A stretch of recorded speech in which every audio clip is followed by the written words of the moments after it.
दरअसल कल प्रधानमंत्री नरेंद्र मोदी ने 1966 की घटना का जिक्र किया जिसके जरिए उन्होंने स्वर्गीय इंदिरा गांधी का अपमान किया। वो इंदिरा गांधी जिन्होंने 1971 में पाकिस्तान को दो फाड़ कर दिया था, जिसके चलते बांग्लादेश का जन्म हुआ था।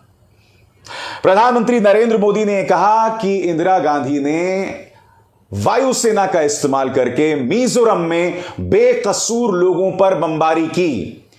क्या प्रधानमंत्री नरेंद्र मोदी ने यहां पर ऐतिहासिक तथ्यों के साथ छेड़छाड़ की? क्या प्रधानमंत्री यहां पर कहीं ना कहीं वायुसेना का अपमान कर रहे हैं? क्योंकि देखिए, जब आप यह कहते हैं कि वायुसेना ने बेकसूर लोगों पर बमबारी की, तो आप तो वायुसेना का अपमान कर रहे हैं ना। आप यह कह रहे हैं कि वायुसेना एक पॉलिटिकल पार्टी की पिछलग्गू है।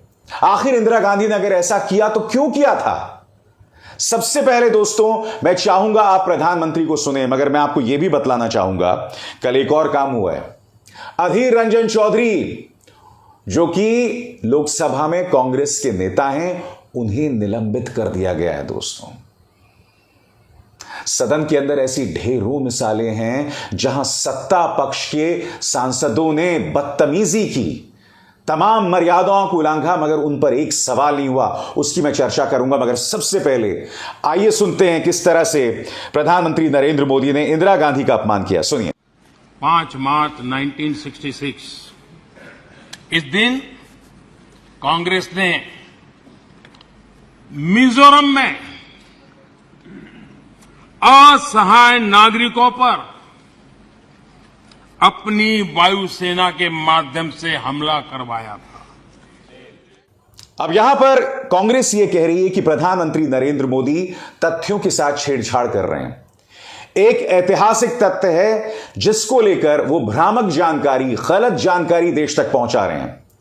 सुप्रिया श्रीनेत ने न सिर्फ श्रीलंका की घटना जिसका जिक्र प्रधानमंत्री ने किया था, बल्कि मिजोरम की घटना पर भी कांग्रेस का पक्ष रखा है। दोनों पक्ष आपके सामने होंगे, आप ये खुद फैसला कीजिए दोस्तों, कौन सही कौन गलत। सुनिए। आप नेहरू और इंदिरा जी तक तो पहुंचते ही हैं, लेकिन आज आपने देश की सबसे बहादुर बेटी के खिलाफ जो कहा, वो अक्षम्य अपराध कर दिया। आपने कच्छ तीवु द्वीप की बात करी श्रीलंका के 1974 में, वो समझौते में देना पड़ा। आपको पता है क्यों देना पड़ा? क्योंकि श्रीलंका से सटा हुआ था और इस शर्त पर देना पड़ा कि हमारे मछुआरे आज भी वहां पर डेरा डालते हैं, और ये हुकूमत हमने करी थी। 1966 में एयरफोर्स ने बमबारी करी थी, मिजोरम में बिल्कुल करी थी। आपको पता है क्यों की थी? क्योंकि वहां पर बागी ने ट्रेजरी पर आधिपत्य जमा लिया था, एमएनएफ का झंडा गाड़ दिया था, आर्मी दूर थी। इंदिरा जी को एयरफोर्स से बमबारी कराकर वापस भारत का झंडा वहां लगवाना पड़ा। आप इंदिरा और नेहरू जी की बात कर नहीं सकते हैं। आप तो बिना बुलाए बिरयानी खाने लाहौर पहुंच जाते हैं। आप तो आईएसआई को पठानकोट बुला लेते हैं। चीन का नाम लेने में तो आपकी घिग्गी बन जाती है। आप क्या बात करिएगा इंदिरा और नेहरू की? देखिए, इस मुद्दे पर मैं सिर्फ इतना कहना चाहता हूं। सबसे पहली बात, क्या एक देश की प्रधानमंत्री अपने एयरफोर्स का इस्तेमाल करके बेकसूर लोगों पर बमबारी करवाएंगी, जैसा दावा प्रधानमंत्री कर रहे हैं?